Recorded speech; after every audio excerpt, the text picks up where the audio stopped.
This is CGTN, China Global Television Network.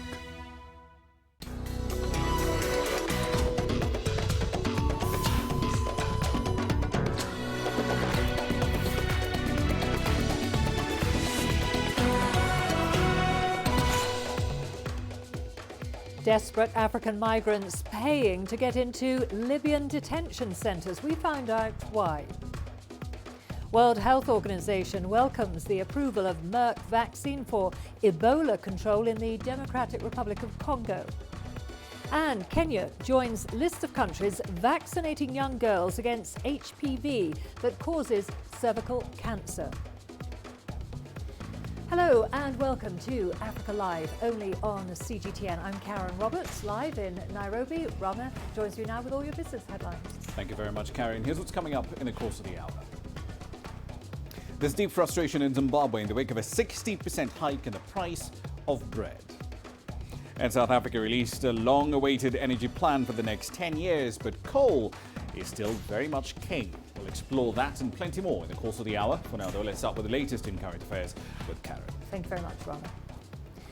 We begin in Sudan, where peace talks between the government and opposition groups have resumed. This follows Khartoum's pledge to investigate alleged fighting in the Nuba Mountains region.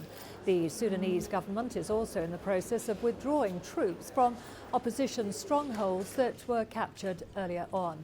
Fighting has been continuing along the border between Sudan and South Sudan as some armed groups fight to be part of South Sudan. The South Sudanese government has been mediating talks between the parties, which gained momentum following the formation of a unity government in Khartoum. The opposition group has come back to the table, and we're going forward with negotiations because peace is the thing that we're looking for, not war. We are ready to go back to the negotiating table with the government of Sudan right now so that we can achieve peace.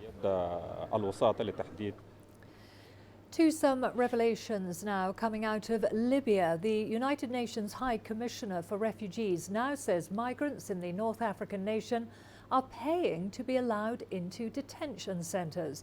Their hope is to be resettled outside Libya and to escape being abused and kidnapped. Here's Laura Walabengo with that story. The situation in migrant centres in Libya has been described as depressing. Apart from the heat, sexual and physical abuses are often reported. However, as the situation in the North African nation became dire, these centres are seen by desperate migrants not as one of the options, but as the only option to survive. I can tell you there are equally people in need outside detention centre. So we try to balance more and more resettlement from detention and resettlement from outside detention. Because inside detention center, it's also, you have two categories of people.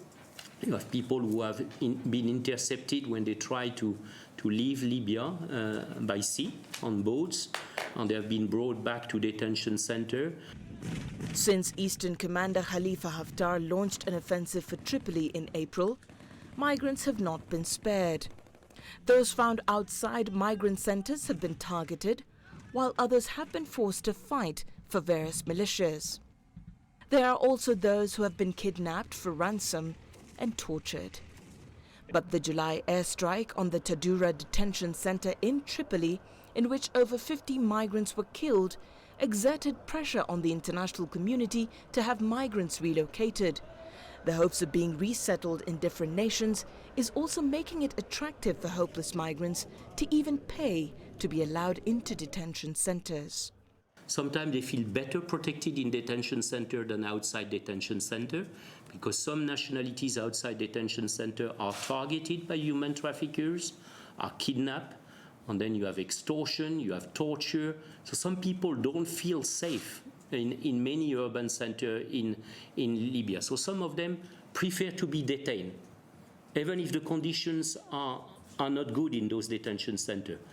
Others try to bribe their way to get inside the detention center in the hope that UNHCR will resettle them. Libya hosts up to 45,000 registered refugees. However, migrant numbers are estimated to be over 650,000.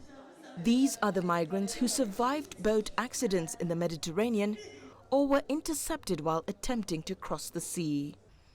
UNHCR is calling for long-term solutions and funding. But in the midst of migrants held here, there are those who are waiting for a chance to attempt the risky journey across the Mediterranean yet again. Laura Walubengo, CGTN. The World Health Organization has welcomed the approval by the European Drugs Regulator for an experimental vaccine for protection against Ebola. The vaccine has been shown to be effective in protecting people from the Ebola virus. We earlier spoke to Dr. Margaret Harris, spokesperson for the World Health Organization Ebola response team in the DRC. This is what she had to say. Right now, we could almost call it as if we're on a knife edge. We've seen a significant reduction in the number of people getting sick each week, but we are still seeing between 3 and 1 person getting ill each day. So that means that we're still seeing about 20 people getting ill each week. And of course, that's too many. So we hope that if we can really get the work going and really get the work done well in the next couple of weeks, we have a chance of finishing, but we are certainly not over yet. The European Medicines Agency has just announced that they're going to recommend conditional licensing of the vaccine that's currently being used. That's the Merck vaccine, which will be called Erebov when it's licensed. And what was not really understood by the people making those calls is that while the vaccine was an experimental vaccine, we couldn't have an independent body because it wasn't something that was commercially available. But now that it will be commercially available soon, indeed, WHO is now working to set up a mechanism to ensure that there will be a global body regulating the supply, because once it's commercially available, the risk is that wealthy countries will buy up all the supplies and it won't be available for the less wealthy countries, where, as you know, Ebola tends to be the greatest risk. What really needs to be done is a lot more very good, very strong work in partnership with the communities that are affected. We still are seeing people who have not come forward when they've become ill, either because they were frightened or perhaps they really didn't believe they had Ebola. There are still people who don't think Ebola is real. And whenever that happens, it's what we call silent transmission. There's a tremendous risk that other people in the community are still being infected.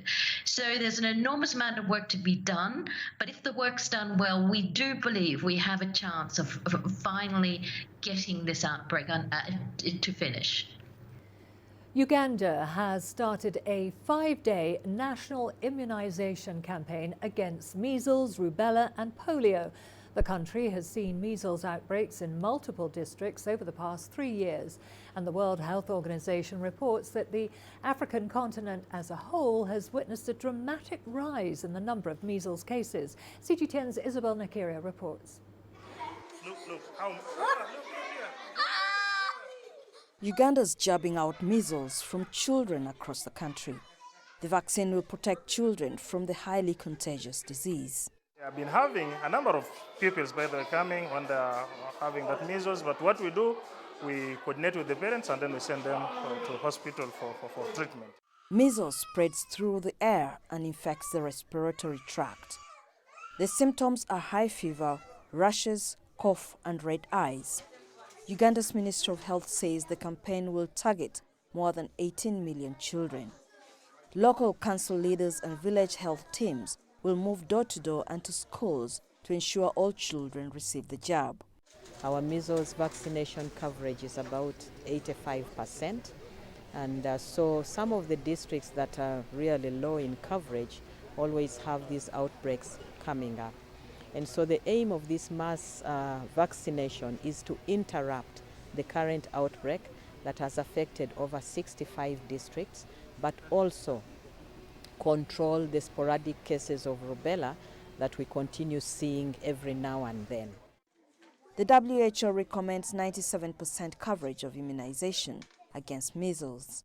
All children between the ages 15 years and 9 months will receive the measles jab whether previously vaccinated or not. The Ministry of Health warns that measles can be fatal and the children must receive the booster doses. The Health Ministry says this exercise will not replace the routine vaccination that is carried out during the first few months after babies are born. The complications of measles kill. Usually the pneumonia, the diarrhea that comes with the measles is quite bad and the children pass away. And so it is important that we interrupt this current outbreak to ensure that our children remain safe and alive. Children will also be immunized against polio. The government says an outbreak of polio in neighboring Somalia could easily spill over into Uganda. Over $18 million will be spent on the immunization program. Isabel Nakiria, CGTN, Kampala, Uganda. Kenya has launched a vaccination exercise that will see 800,000 10-year-old girls vaccinated against HPV. The human papilloma virus can lead to cervical cancer. The mass vaccination is considered a pivotal moment in the fight against the disease, and it's one welcomed by cancer survivors. Her voice is soft, but when Faith Waraki speaks, she commands one's attention. This combination of quiet strength and fearlessness has got her through the worst times. Faith is a cancer survivor. 13 years ago, she visited her doctor for a routine pap smear test. The results left her reeling. I was always in the habit of doing that test. So in my journey of seeking the understanding is when I was told that there were cancer germ cells. But she was lucky. Doctors had caught the cervical cancer in its early stages. Faith received treatment until doctors declared that she was out of the woods. Yet though she survived, the experience changed her. Thank you very much, Leslie. We caught up with her on the very day when Kenya rolled out its HPV vaccine program for young girls. Scientists have found that certain strains of the human papillomavirus are responsible for cervical cancer. And in Kenya, cervical cancer is a leading cause of female cancer deaths. In 2018, there were 5,250 cases of cervical cancer and 3,286 deaths in Kenya, according to the Ministry of Health. In a bid to counter this, the country now intends to vaccinate 10-year-old schoolgirls against the virus. Studies show that cervical cancer is a leading cause of cancer deaths among women in Kenya. With this HPV vaccine, the government hopes to arrest the problem early, protecting hundreds of thousands of girls from cervical cancer. Indeed, the launch of the HPV initiative coincides with our ongoing efforts to improve and strengthen the prevention and management of cancer in our country. About 800,000 girls will receive 2 doses of the vaccine 6 months apart. Australia, which was the first country to introduce the vaccine into its routine immunization program, could soon be declared free of cervical cancer, and Kenya hopes to follow suit. I have a girl who is of that age, and I wouldn't want to take a chance at all. And for those who have survived this and know what it means for an early screening and the journey of cancer, and hearing the many ladies who are now diagnosed with the cervical cancer and they are at their edge of their life, for me, I said, this is the very right thing. After her own recovery, Faith lost 4 family members, her parents, her sister and husband, to cancer. Now through her Two Sisters Divine Touch organization, she focuses on counseling families going through the cancer ordeal. The vaccine, she and others believe, is an essential step in efforts to bring down the incidence of cancer while tackling Kenya's rising cancer burden. Wilkisa Nyabwa, CGTN. Well, cervical cancer is a topic that leaves many with questions. CGTN's Robert Nagila looks into HPV and what's driving HPV vaccinations around the world. It is one of the most common sexually transmitted diseases. HPV, or human papillomavirus, is usually harmless. But there are more than 100 strains of HPV, at least 14 of which can cause cervical cancer. Two strains in particular, 16 and 18, are responsible for 70% of cervical cancer cases. In 2006, the first vaccine against HPV became available. There are 3 HPV vaccines: Gardasil, Gardasil 9, and Cervarix, all highly effective at preventing infection with virus types 16 and 18. Since 2006, over 80 countries have introduced the HPV vaccine into their routine immunization programs. The majority are high-income countries with screening programs for HPV. Rwanda was the first African country to introduce the vaccine in 2013. Zimbabwe, South Africa and Ethiopia began using the vaccine in 2018. Kenya rolls out the program on Friday, targeting about 800,000 10-year-old girls.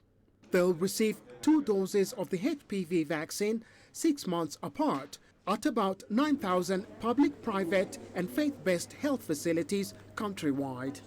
Robert Nagila, CGTN, Nairobi, Kenya. We're going to a short break now. Don't go away. Lots more to come, including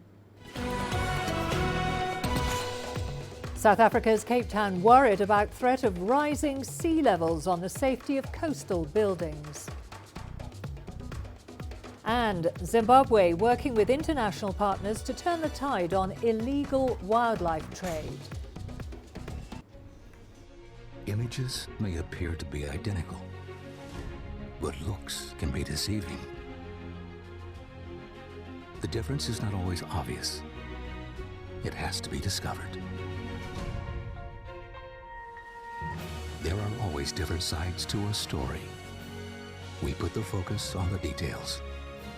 To see more, to understand better. CGTN. See the difference. Africa Live. Find your voice.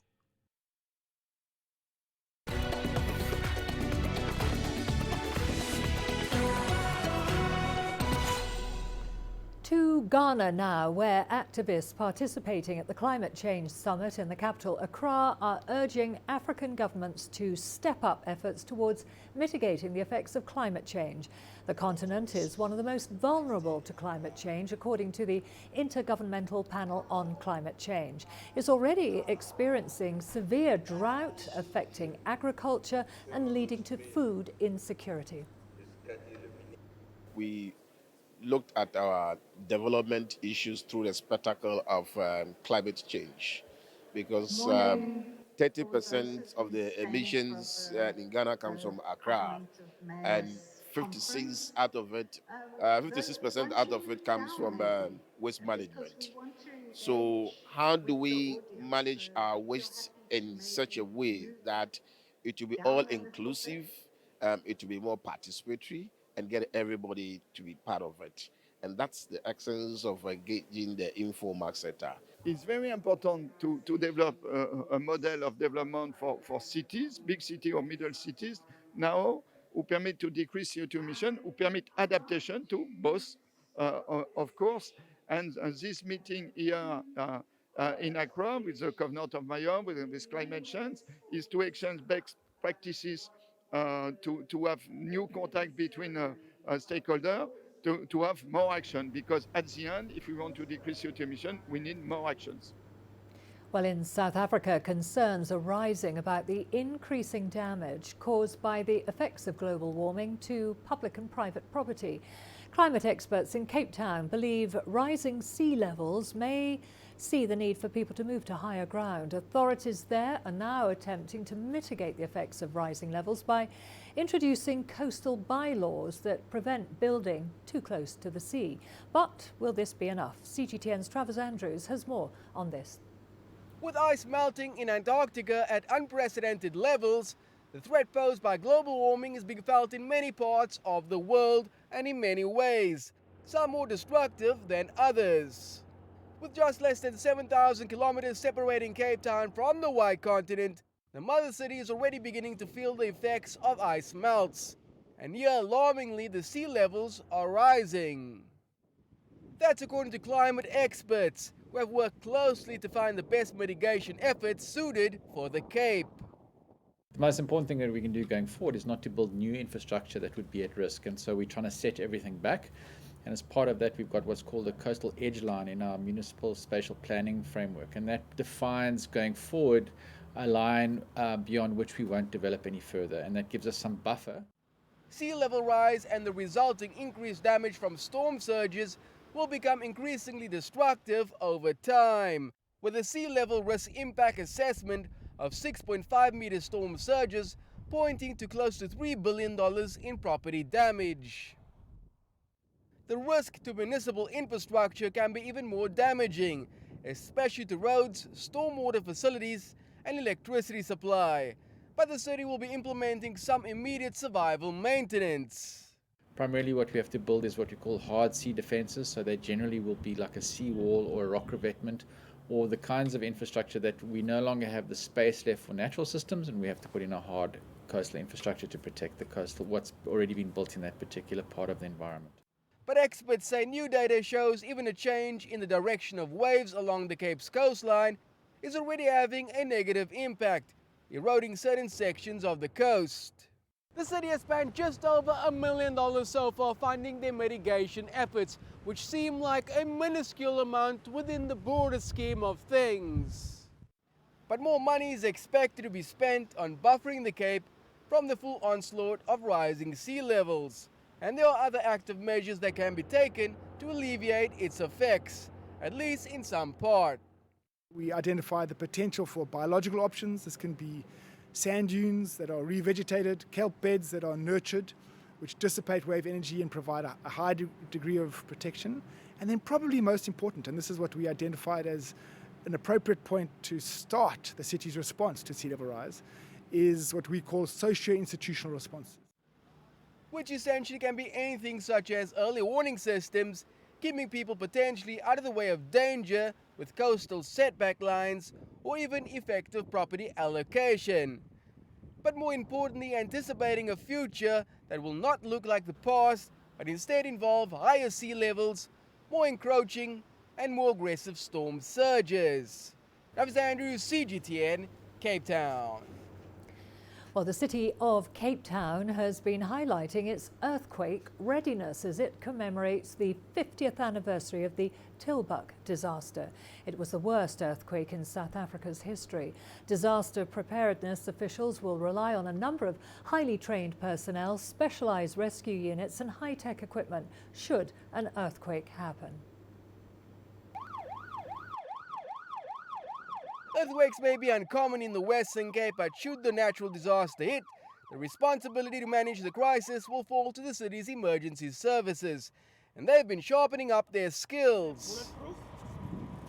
The natural phenomenon may be a rarity to these shores, but 50 years ago the worst earthquake hit the region, measuring 6.3 on the Richter scale, and the mother city doesn't want to be unprepared should the next one arrive.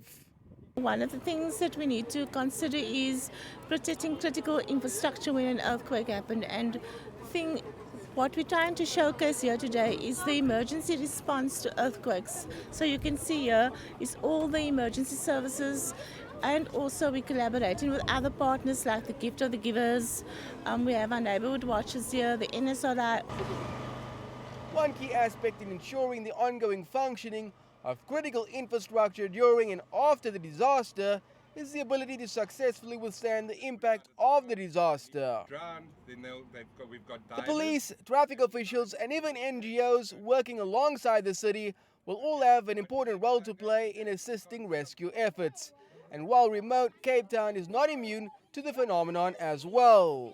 We are at risk to earthquakes. We have a fault line in our city, and the thing is we've also completed a scientific risk assessment, and the scientific risk assessment tells us that the Cape Metropole area is at risk to earthquakes. The city believes it will be critical to ensure that places such as schools, hospitals and multi-story buildings are built to withstand the impact of potential earthquakes. So too should each and every Cape Townian.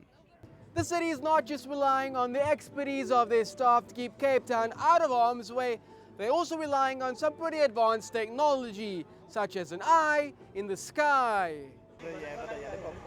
The Metro Police and rescue units will rely on the latest in drone technology and unmanned vehicles to make sure that rescue efforts go unhindered. These drones, they've got optical cameras that can zoom up to 30% megapixels, so that is quite far. We've got the infrared cameras as well that in dark they will pick up heat, like body heat, where people are trapped and stuff like that. So I think it's a nice tool to have in such situations. Of course, feeding survivors will also be key to surviving an earthquake, and the city has an implementation plan for that as well. Overall, the mother city seems to be as ready as it can be for any potential disaster. Ravs Andrews, CGTN, Cape Town. Now to conservation efforts in Zimbabwe, and working with international partners is helping to turn the tide on the illegal wildlife trade. CGTN's Daniela Pearson has more on this. Zimbabwe is home to some of Africa's largest game reserves, but the threat of poaching is ever present. Elephants are highly sought after as their tusks command high prices on the black market. We are working with various partners from NGOs, from private conservancies in making sure that we sustainably utilize our resources. We work with a lot of partners which looks after orphans of the animals, especially elephants. They are rehabilitated and then they are released back into the wild. To protect the vulnerable African elephant, the Sino-Zimbabwe Wildlife Foundation has recently donated anti-poaching equipment worth over $62,000. China has also been assisting with research and wildlife monitoring. Zimbabwe is endowed with many forms of natural resources, including wildlife, which is represented by healthy and expanding populations in the country. This donation will help us, particularly in areas of research and monitoring activities in wildlife. Combined with the drop in demand for ivory, Zimbabwe hopes to reduce poaching by 50% come 2020. Daniela Pearson, CGTN. Let's now go to Rama for all the business news. Over to you. Thank you very much, Karen. Here's what's coming up in business. There's frustration in Zimbabwe as the price of a loaf of bread goes up by an eye-watering 60%. And South Africa's released its latest energy plan for the next decade. Coal is still very much king.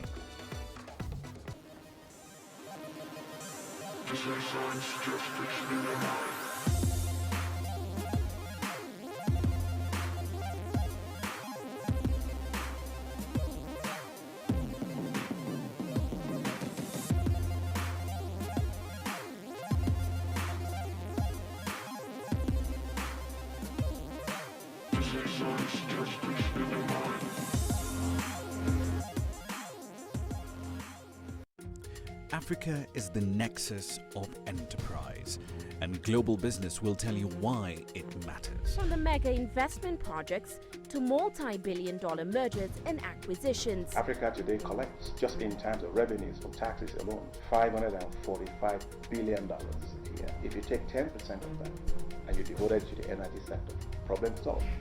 All this on Global Business, weekdays at this time on CGTN. Every story starts out like this. Okay.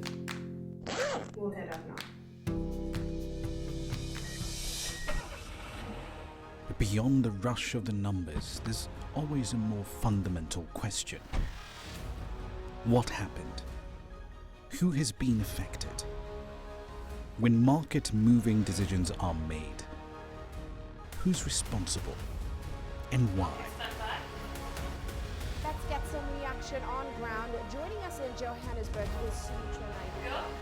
Hello, Nairobi. This is how all stories begin. See how they end.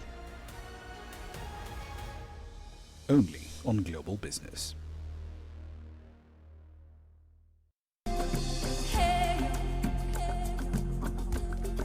Accra is my kind of city. That's because when I'm here, I feel like I'm back home in Lagos or Abidjan, which are two of the major cities I grew up in. Business in Africa is high risk. After about a decade covering business news on the continent, I've learned it's all about the high risk, but also the high returns and the high energy. You simply have to adjust in order to keep pace. When I started out as a journalist, my dream was to open people's minds to the different perspectives. From the CEO in the boardroom to the trader out in the street, we all have different stories. From Accra to Addis Ababa, from Cairo to Cape Town, and I wouldn't have it any other way. Here at CGTN, we realize that Africa is on the move, and it's moving fast, but we're moving right along with it. I'm Ucheo Koronkwo, and I'm a business anchor and reporter at CGTN.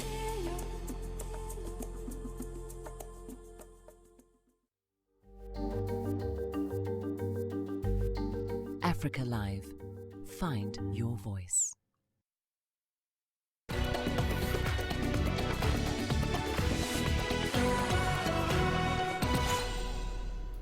Welcome back. Let's head over to South Africa. The country's Minister of Mineral Resources and Energy, Gwedi Mantashe, says that the country's latest long-term electricity generation plan has been gazetted following government approval. It's been a wait 10 years in the making. Now, despite aiming to add 6 gigawatts of new solar generation capacity, another 2.5 gigawatts of hydro, over 14 gigawatts of wind, even by 2030, coal will still be the dominant source of South Africa's power. CGTN's Angelo Coppola now reports. The plan was announced on day 3 of national rolling blackouts that has seen productivity in the country plummet. This as Eskom scrambles to repair damaged power units. The document is very similar to the plan discussed in March, which was rejected by organised labour. The nuclear industry were also expecting some good news. Labour is going to be seriously put out, and the nuclear industry is going to be very disappointed. I think for the balance, it is essentially the same.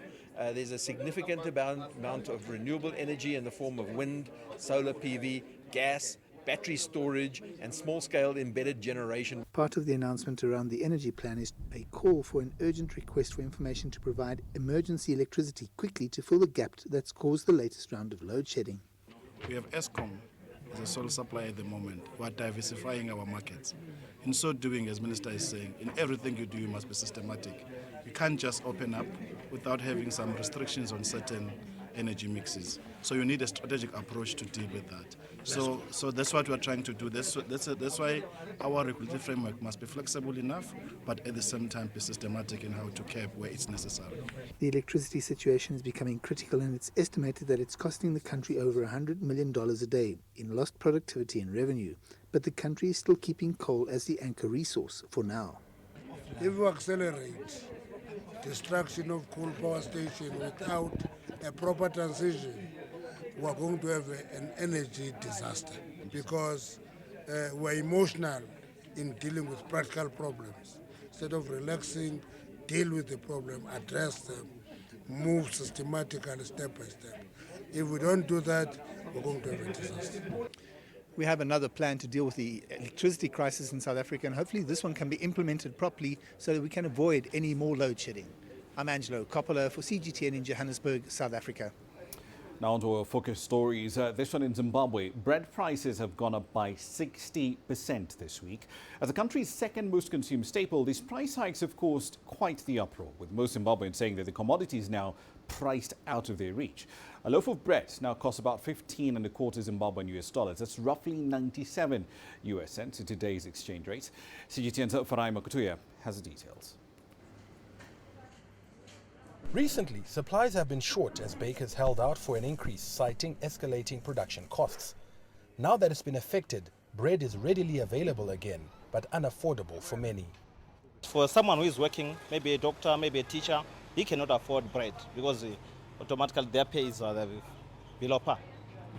I've got 6 children, but I can't buy bread for the children. That's all. So what are you going to do now? Nothing. No options? No. Resort to eating something else? Yeah, we can. There's nothing we can buy because everything has gone up. A Bulawayo-based consumer rights watchdog described this latest increase as simply devastating, but says it's symptomatic of the general malaise that is afflicting this economy. The cost of fuel has gone up. We appreciate that. We do agree with that. The cost of energy has gone up. It is a factor, it's a cost driver. Both are inflationary in nature. They get the prices up at the end of the day. Zimbabwe is in the throes of its worst economic crisis in a decade, characterized by triple-digit inflation and shortages of fuel, energy, and cash. President Emmerson Mnangagwa has called for patience to address the challenges, but insists the country is heading in the right direction, much to the frustration of embattled consumers. What they are talking about probably is just the figures and the direction. We are not worried about the direction. We want to get to a destination where we can afford bread, we can afford meal, we can afford meat, we can afford the cost of education when it comes to our children, the cost of health care and everything else. It's not just a few basic commodities, but our way of life has to change. A number of labor unions have threatened to strike, demanding US dollar-linked salaries, arguing the value of their Zimbabwe dollar pay has been wiped out by inflation. Faranga Kutuya, CGTN, Bulawayo, Zimbabwe. The International Monetary Fund is urging the authorities in Nigeria, yet again, to unify their numerous exchange rates in order to regain investor confidence and make rapid economic progress. It's one of several economic reforms that have been recommended for Africa's largest oil producer. From Abuja, here's CGTN's Phil Ihaza. On the sidelines of the ongoing World Bank and IMF annual meeting in Washington, D.C., the Central Bank of Nigeria has been advised to avoid using multiple currencies, but rather to maintain a single foreign exchange rate of the naira to the dollar. According to the IMF's Divisional Chief Research Department, Oya Salasun, the absence of a unified exchange rate creates confusion in the public and private sector, and he says that deters foreign investments. Currently, Nigeria uses several exchange rates, including an official naira rate pegged at 307 naira to a dollar and the black market rate, which fluctuates between 350 and 360 naira to a dollar. Experts say unifying the rates can help grow the country's economy.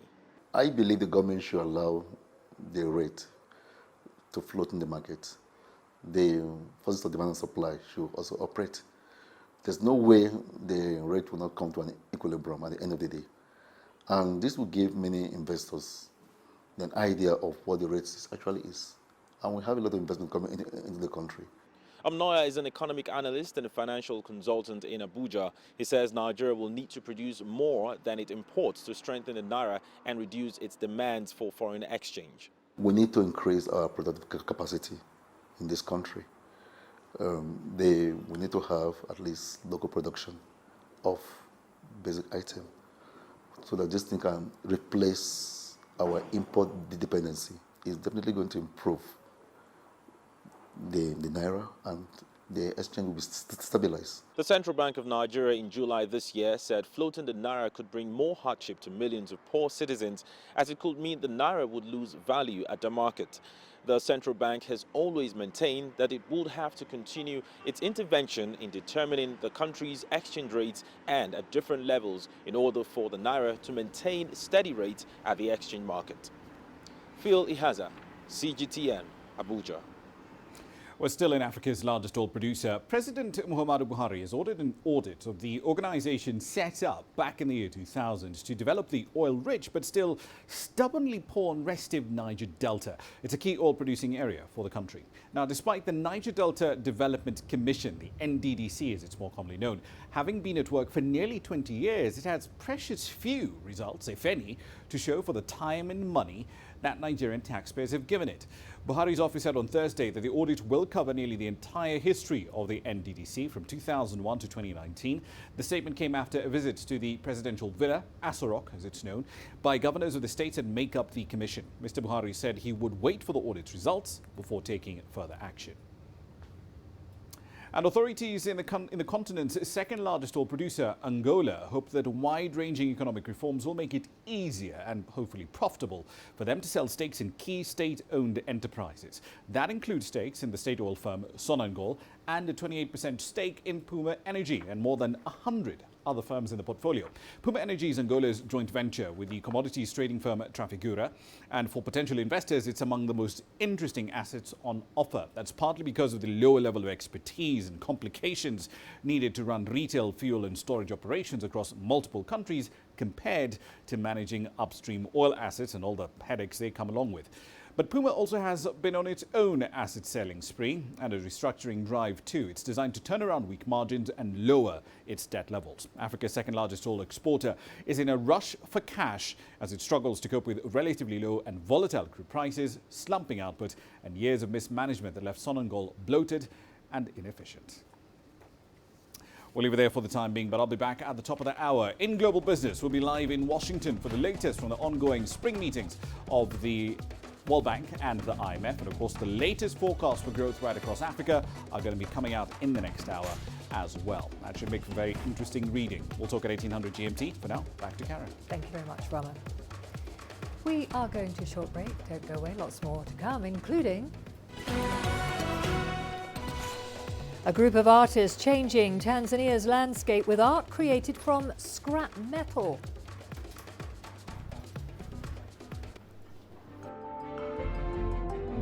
Africa Live. Find your voice.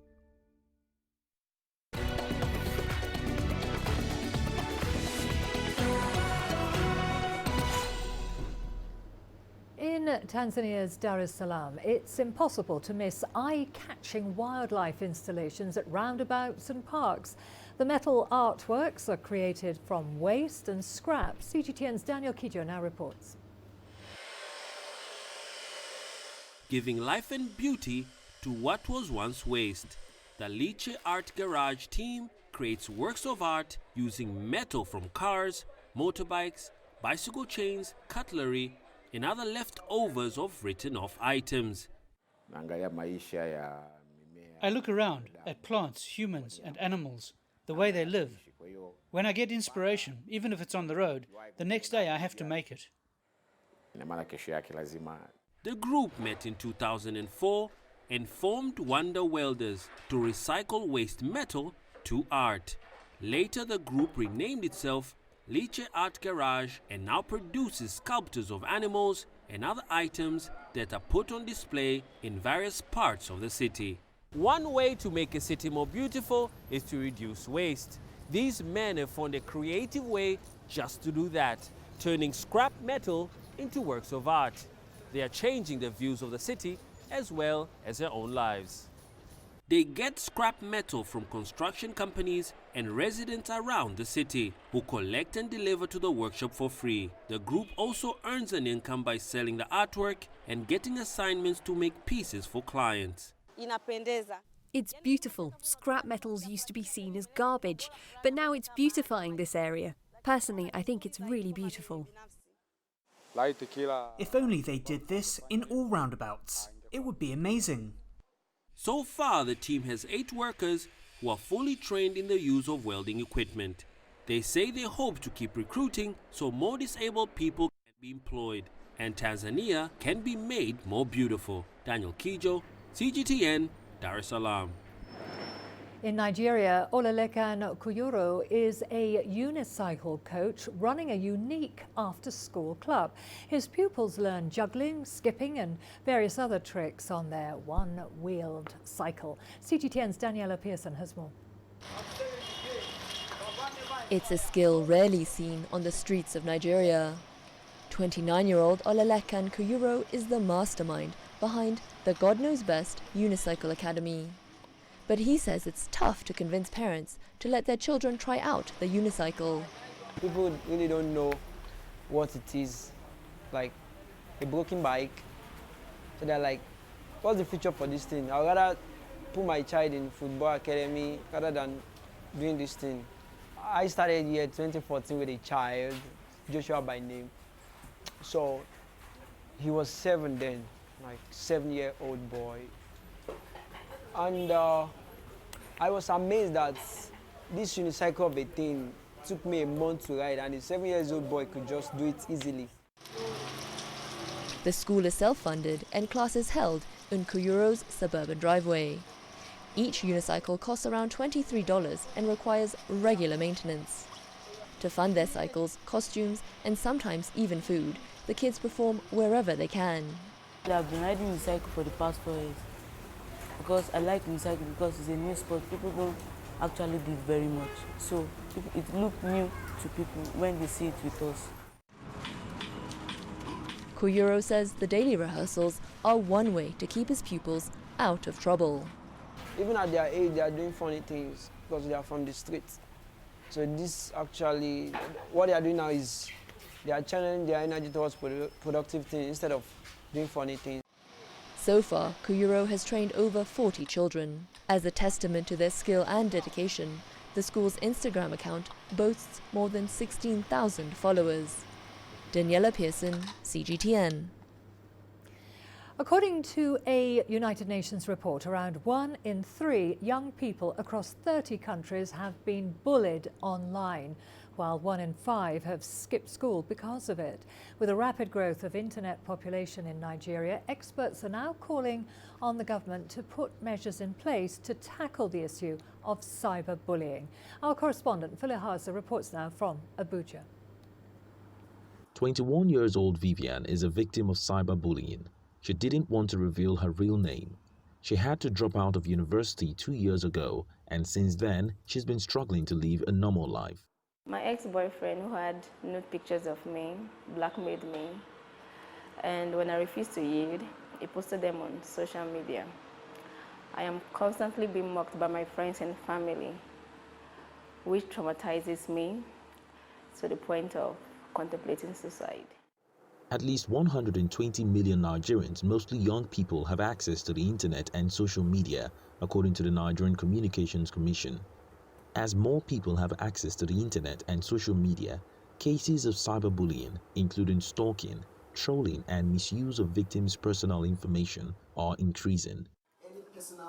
Folajaye Karim, a psychologist in Abuja, says depression and even suicide could be on the rise if nothing is done. So he trains young people on how to prevent or control incidences of cyberbullying. You have to be intentional about what you post. Ensure that what you send online can withstand public eye. When you have a good self-esteem, you'll be confident about what you put out there. And you would also you would have good decision-making skills to determine the things that you need for others to see. And some young people here are already changing their behavior. I will avoid being too personal with my social accounts because there are some times that, putting so much information out there, putting your face out there, your profile picture, everybody knows you. So if anything goes wrong, everybody comes to attack you. If peradventure someone is trying to make me a victim of cyberbullying, it's very important that I stand my ground and voice out first. Experts say, in addition, the government needs to ensure the law takes cyberbullying seriously and the perpetrators are brought to book.